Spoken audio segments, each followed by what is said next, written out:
آپ حضرات کے بیچ میں آنے کا، گفتگو کرنے کا موقع ملتا ہے، تو میں آج ابھی کہہ رہا تھا، مدرسے کے دفتر اہتمام میں بیٹھا تھا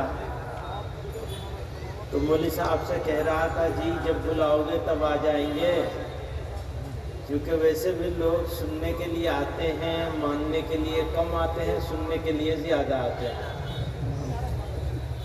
سننے اور ماننے کا فرق تو معلوم ہے نا؟ اصل میں وہ مشکل آپ کی نہیں ہے، وہ مشکل ہماری ہے۔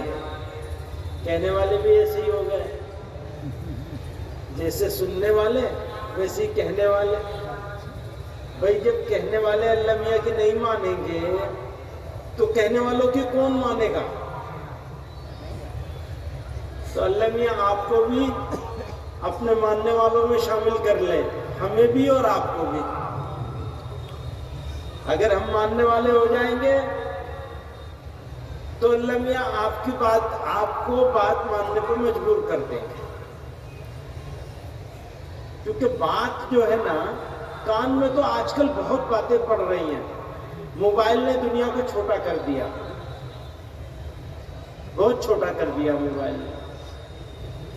سارے زمانے کی باتیں، اچھی بھی اور بری بھی، آدمی سن بھی سکتا ہے، دیکھ بھی سکتا ہے۔ تو پہلے زمانے میں ایمان بچانا جتنا مشکل تھا، آج کے زمانے میں ایمان بچانا اس سے 1000 گنا مشکل ہو گیا ہے۔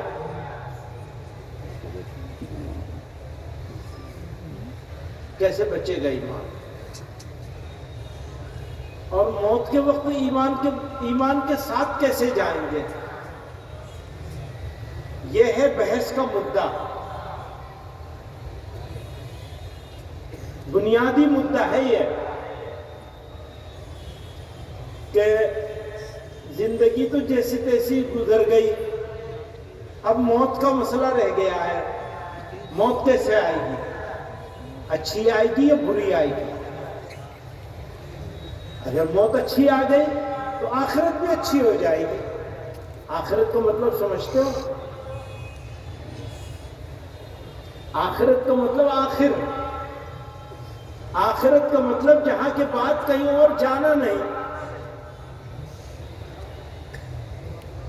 بس آخرت یعنی وہاں گئے تو بس پھر کہیں اور جانے کا موقع نہیں ہے، اور کبھی ختم نہیں ہوگا۔ وہ کبھی ختم ہو گئے، پھر کبھی موت آئے گی، کسی تیسری دنیا میں جانا ہوگا؟ نہیں ہوگا نا۔ یہی تو فرق ہے، اسی فرق نے تو ہمیں مسلمان بنایا ہے۔ 4-5 چیزیں ہیں جن کو مان لینا ہے،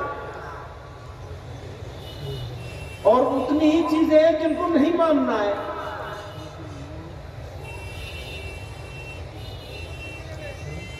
اللہ میاں کو ماننا پڑے گا، تبھی تو مسلمان ہیں۔ مانتے ہیں نا؟ تو اللہ میاں کو مانتے ہیں، اللہ میاں کی نہیں مانتے۔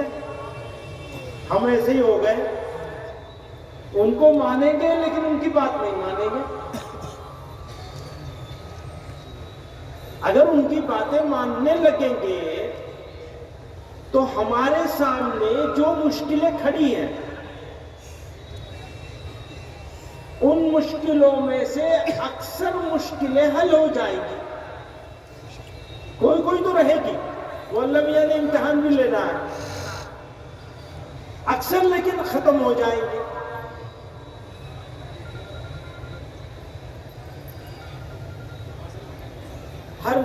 ہر مجمع میں 2 طرح کے لوگ ہوتے ہیں۔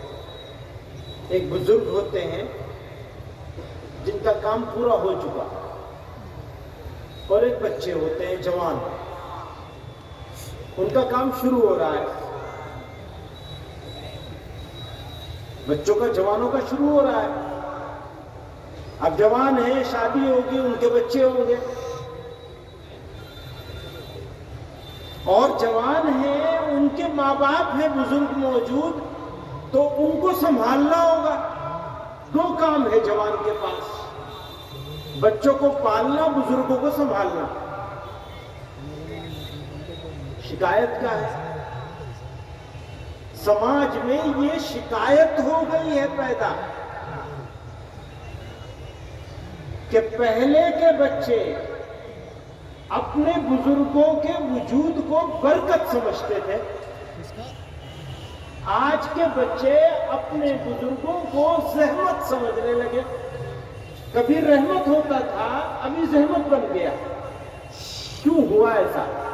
کون ذمہ دار ہے اس کا؟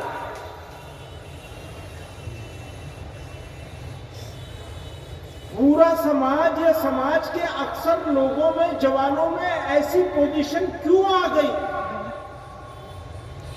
کہ رحمت زحمت بن گئی؟ ایسا کیوں ہو گیا؟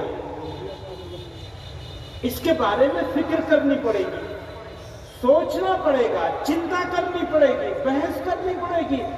سماج ایسا ہو کیوں گیا کہ رحمت زحمت ہو گئی؟ ہو گیا نہیں ہوا؟ جوانوں کے سوچنے کا انداز بدل گیا، ان کا آئیڈیا چینج ہو گیا، ان کا مقصد زندگی ان کو نہیں معلوم۔ کیوں پیدا کیا پروردگار نے یہ نہیں معلوم انہیں۔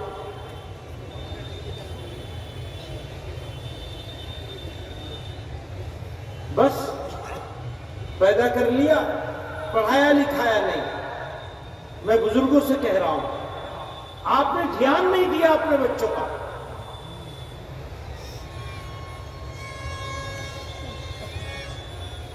نہیں دھیان دیا، انجام سامنے ہے۔ اب اپنے جوانوں سے کہہ رہا ہوں دو باتیں۔ رمضان کی آمد ہے، رمضان آ گیا، بس شعبان شروع ہو گیا تو رمضان آ گیا۔ اور رمضان میں وہ خوش نصیب لوگ کون ہوں گے جنہیں رمضان ملے گا مبارک؟ کچھ ہوں گے جو مر جائیں گے رمضان سے پہلے، اللہ کے پیارے ہو جائیں گے، اور کچھ ہوں گے جو زندہ رہیں گے لیکن مردہ لاش کی طرح ہوں گے۔ وہ روزے بھی رکھ رہے ہوں گے لیکن بھوکے پیاسے۔ بھوک پیاس نام نہیں ہے روزے کا، بھوکے رہنا نام نہیں ہے۔ روزہ ہے زندگی میں بدلاؤ کا نام۔ رمضان ایک ٹریننگ ہماری۔ بھائی کیا کر رہے ہیں آپ لوگ؟ یا تو ہم بات کر لیں یا آپ لوگ اپنا کام کر لیں۔ جس نے پیسہ جمع کیا ہے وہ تو دے کے ہی جائے گا، مولوی صاحب لے کے نہیں جائے گا کوئی یہاں سے ایک پیسہ مدرسے کا۔ آپ کو جلدی کیا ہے؟ اور میں ویسے بھی مختصر بات کرنے والا ہوں، میرے سے تقریر کرنے کا آدمی ہوں نہیں، میں نہیں ہوتی میرے سے تقریر۔ میں تو جو کچھ کام کی بات سمجھ میں آ رہی ہے موٹی موٹی وہ بتا دوں گا، اللہ میاں آپ کی سمجھ میں ڈال دے گا، ایک آدمی کو بھی سمجھ میں آ گئی میرا کام ہو جائے گا۔ ایک آدمی کی سمجھ میں آ تو رمضان ملا کیوں ہمیں؟ اس لیے کہ بس شہری میں اٹھ کے جو ہے بھینس کی طرح چر لیں گے، کھا لیں گے، اور اس کے بعد پھر افطار میں جو ہے وہ منہ چھٹ کھا لیں گے خوب اور بس سو جائیں گے، یا تراویح میں بھی پڑھیں گے، مسجد جائیں گے تراویح پڑھنے، جانے سے پہلے آنے کی چنتا ہونے لگتی ہے، جانے سے پہلے آنے کی فکر سوار ہوتی ہے۔ تو یہ پوچھتے ہیں کہاں جلدی ختم ہو، تو کون سے امام صاحب ہیں جو جلدی ختم کر لیتے ہیں؟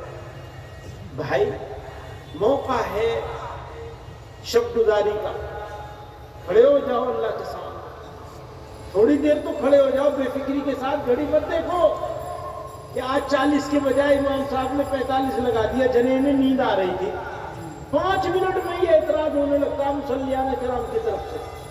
خیر یہ تو بہت ساری باتیں میں بچوں کے اوپر بات کر رہا ہوں۔ جو یہ جو بچے ہیں اور جوان ہیں ہمارے، بس انہی کے ہاتھ میں ہے ہمارا سب کچھ، ہماری عزت، ہماری آبرو، دین اسلام کی حفاظت اور اس کی آبرو، قرآن کی حفاظت اور اس کی آبرو، محمد الرسول اللہ صلی اللہ علیہ وسلم کی آبرو، ان کی عزت، ان کی بات کا مان سمان، بات مانیں گے تو سمان ہوگا، نہیں مانیں گے تو کیا سمان ہوگا؟ کس کو کہتے ہیں عزت؟ جو بات ٹھکرا دے، جو قوم، جو ماننے والے لوگ اگر بات کو ٹھکرا دے، گردن گھما کے نکل جائے، تو کوئی مانے گا کہ آپ عزت کرنے والے؟ باہر سے نہیں ہوتی عزت، اندر سے ہوتی ہے۔ دوستوں میں بچوں کے بارے میں کہہ رہا، جوانوں کے بارے میں، کسی بھی قوم کو اگر پہچاننا ہے، یہ قوم کیسی قوم ہے، اچھی قوم ہے، تو کس سے پہچانا جائے گا؟ بزرگوں سے پہچانا جائے گا کہ اس قوم کے بزرگ بہت اچھے ہیں تو قوم اچھی ہو جائے گی؟ جی نہیں، اس قوم کے بچے بہت اچھے ہیں، اس قوم کے جوان بہت اچھے ہیں، یہ مخلص ہیں، یہ ایماندار ہیں، یہ وفادار ہیں، یہ قربانی دینے والے ہیں، یہ کام آنے والے ہیں، یہ دوسرے کے درد پر، دکھ پر، تکلیف پر دکھی ہونے والے ہیں۔ یہ پہچان ہے، اچھائی کی یہ پہچان ہے، یا اور بھی کوئی پہچان ہے؟ اگر کوئی آدمی بلیٹ موٹر سائیکل پہ چلتا ہے، اونچے مکان بناتا ہے، گاڑیوں میں، کاروں میں گھومتا ہے، اور قوم کے سارے جوان ایسے ہی ہو جائے، مالدار ہو جائے، حیثیت والے ہو جائے، قوم کی عزت بڑھ جائے گی؟ ہاں، وہ پیدل چلنے والا ہو لیکن دوسروں کے کام آنے والا ہو، ہمدردی کرنے والا ہو، اس کا دل جانور کی تکلیف پہ بھی دکھی ہو جائے، بگھی پہ وزن کتنا ہوگا، اس کا فیصلہ کون کرے گا؟ ملک کا قانون اور حکومت کرے گی یا مسلمان کرے گا؟ وہ اس کے اوپر بوجھ لادنے والا کرے گا کہ اس جھوٹے کے اوپر کتنا وزن لادا جا سکتا ہے۔ وہ تو بے زبان ہے، آپ کو معلوم ہے کہ کسی بے زبان کی تکلیف کا حساب کون لے گا؟ زباندار تو اپنا حساب خود لے لے گا۔ میرے ساتھ انیائے کرو گے تو میں بدلہ لے لوں گا یا معاف کر دوں گا، یہی تو ہوگا نا۔ آپ اپنے بھائی کے ساتھ ظلم کریں گے، زیادتی کریں گے، لڑائی کریں گے، جھگڑا کریں گے، نفرت کریں گے، حسد کریں گے، تو وہ بدلہ لے لے گا۔ یہاں نہیں لے سکے گا، آخرت میں لے لے گا، جی چاہے گا معاف کر دے گا۔ جانور تو نہیں معاف کرے گا، اس کا بدلہ کون لے گا؟ آپ کے اپنے چھوٹے کا بدلہ کون لے گا جانور کا؟ معلوم ہے کچھ؟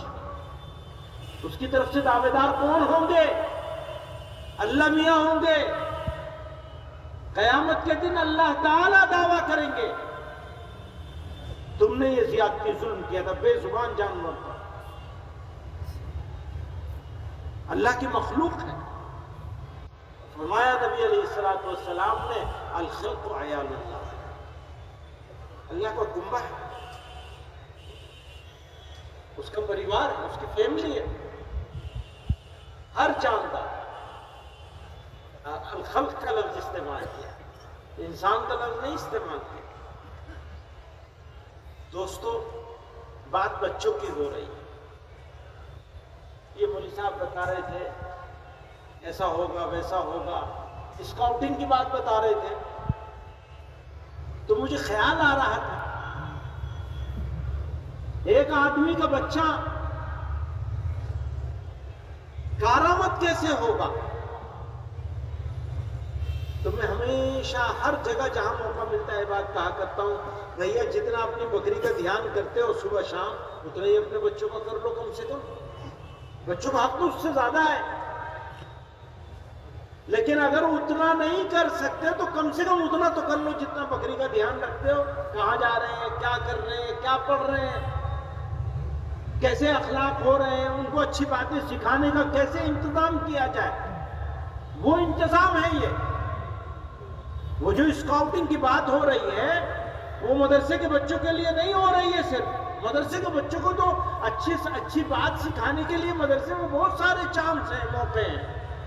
بات ہو رہی ہے آپ کے بچوں کے لیے، آپ کی نسلوں کے لیے.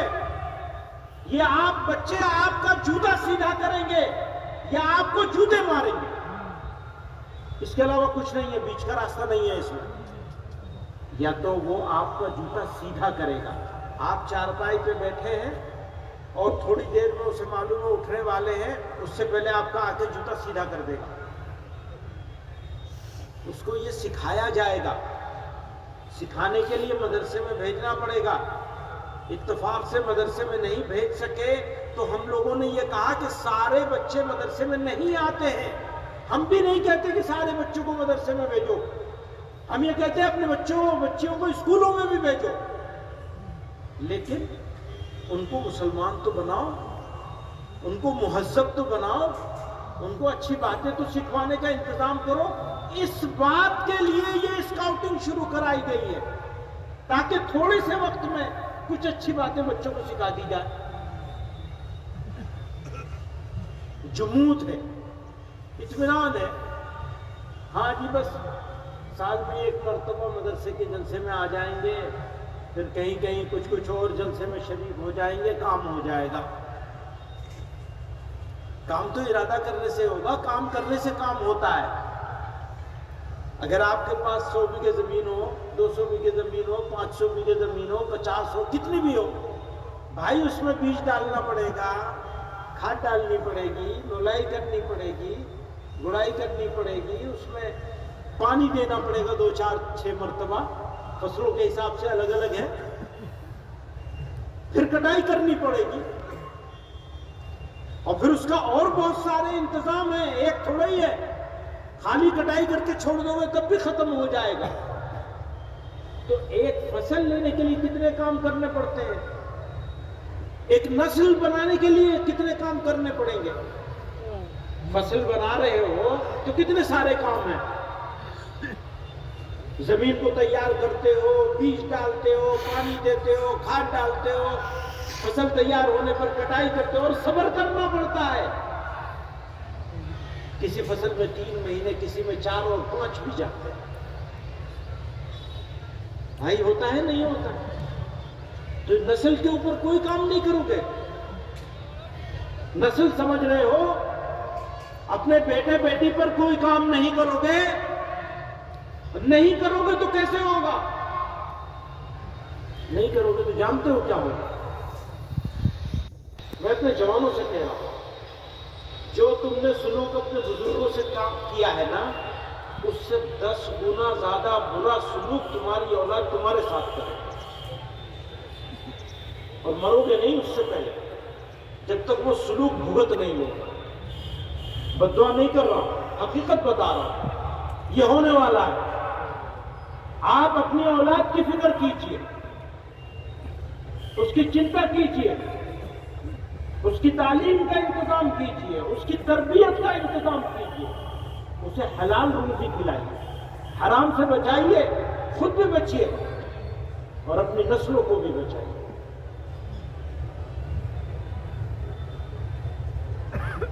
رمضان آ رہا ہے تو مجھے یاد آیا کہ پیغمبر علیہ السلام تشریف لائے.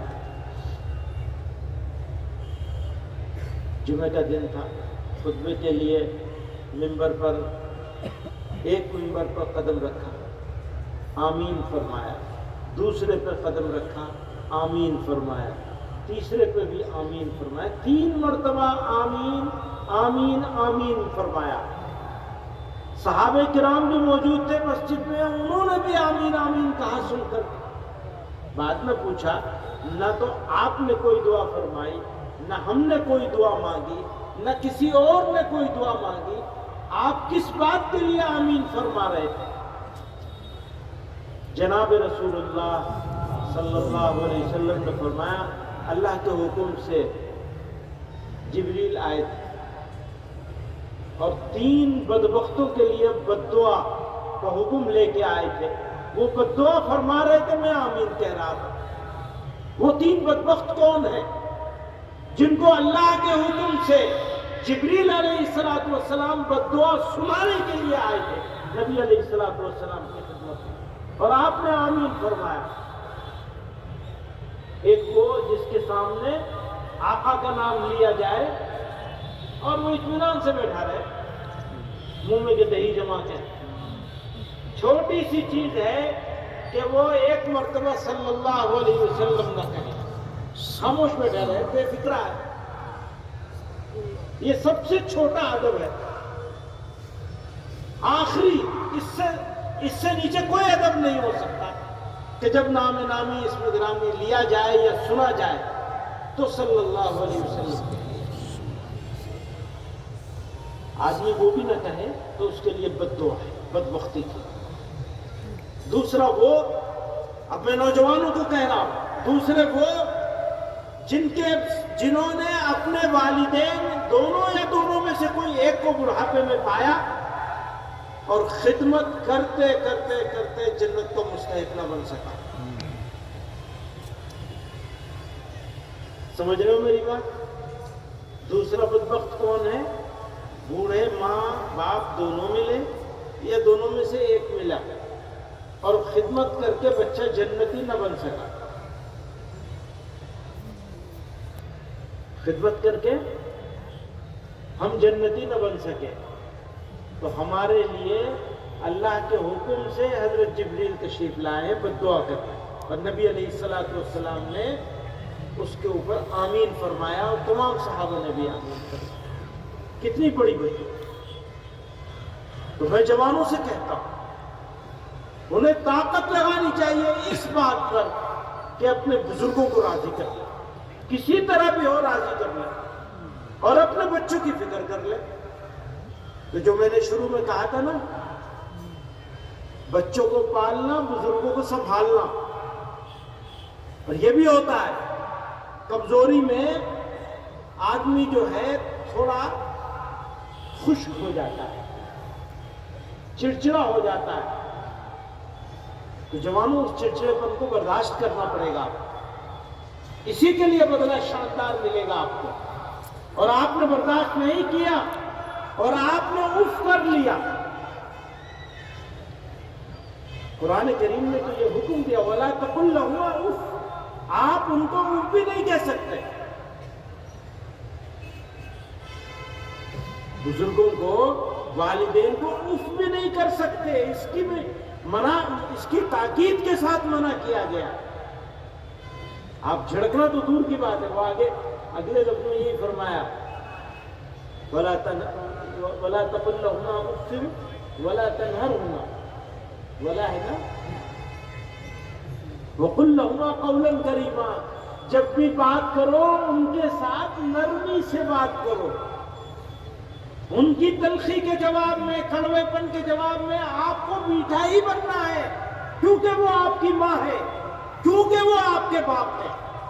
اور اگر آپ نے یہ نہیں کیا تو آپ کی اولاد، آپ کی موت اس وقت تک نہیں آئے گی جب تک آپ کی اولاد آپ کو جوتوں سے پٹائی نہیں کر لے۔ یہ طے بات ہے۔ اللہ میاں بھلے اگر بچہ چھوٹا ہے تو آپ کی موت کو لمبا کر دیں گے، عمر کو لمبا کریں گے، یہ مارے گا آپ کو، اس لیے اپنے بزرگوں کی قدر کرو۔ تو یہ دوسری بددعا تھی جو اللہ کے حکم سے حضرت جبریل علیہ السلام نے نبی علیہ السلام کے صلی اللہ علیہ وسلم کی خدمت میں حاضر ہو کر سنائی تھی۔ اور تیسرا وہ جس کو رمضان کا مبارک مہینہ ملا اور بس گنوا دیا، اس کی قدر نہیں، اس میں بدلاؤ کے فیصلے نہیں کیے، اس میں توبہ نہیں کی، برائی سے بچنے کا نرنے نہیں کیا، فیصلہ نہیں کیا۔ ہاں ہم ہیں، ہمارے پاس ہیں گناہ، ہم سے ہوتے ہیں گناہ، ڈھونڈیے، اپنے اندر جھانکیے، تلاش کیجیے، اپنے آپ کو روکنے کی برائیوں سے کوشش کیجیے، عزم کیجیے، ارادہ کیجیے۔ میں جوانوں سے کہتا ہوں آپ کو بدلنا ہے، آپ بدلیں گے قوم بدلے گی، آپ بدلیں گے تو آپ کا دشمن بدلے گا، اس کو دشمنی چھوڑنی پڑے گی، مجبور ہو جائے گا دشمنی چھوڑنے پر۔ آپ بدلاؤ کا فیصلہ تو کیجئے۔ آسمانوں سے عزتوں کے فیصلے ہوئے ہیں، آپ کو بتا کر بے ایمانی نہیں کرنی ہے، جھوٹ نہیں بولنا ہے، سختی نہیں کرنی ہے، لڑائی جھگڑا نہیں کرنا ہے، صبر کر لینا ہے، تحمل اور برداشت کے ساتھ اپنے آپ کو برائیوں سے روکنے پر صبر ہے۔ صبر تو برائی سے رکنے کا نام ہے، غصے سے رکنے کا نام ہے۔ ارادہ تو کرو، آپ ارادہ کریں گے اور اس کو امپلیمنٹ کریں گے، عمل درآمد کریں گے۔ آپ کا عمل درآمد اسلام کی عزت کا سبب بنے گا انشاءاللہ۔ آپ کا فیصلہ۔ اب شعبان شروع ہو گیا، اور ایک بات اور ہے، رمضان کی تیاری چاند رات میں نہیں ہوا کرتی ہے۔ آج سے، ابھی سے جو لوگ چاند رات کا انتظار کرتے ہیں وہ انتظار ہی کرتے رہ جاتے ہیں، رمضان بھی بے رخی سے گزر جاتا ہے۔ ابھی سے استقبال کیجئے، ابھی سے تیاری شروع کیجئے، دیکھیے کیا کیا بدلاؤ لایا جا سکتا ہے۔ ہاں میں مانتا ہوں ساری برائیاں ایک ساتھ نہیں چھوڑی جا سکتی، مشکل ہوتا ہے، ایک دم سے یو ٹرن کیسے لیں گے، لیکن کوئی برائی آپ کی سمجھ میں خود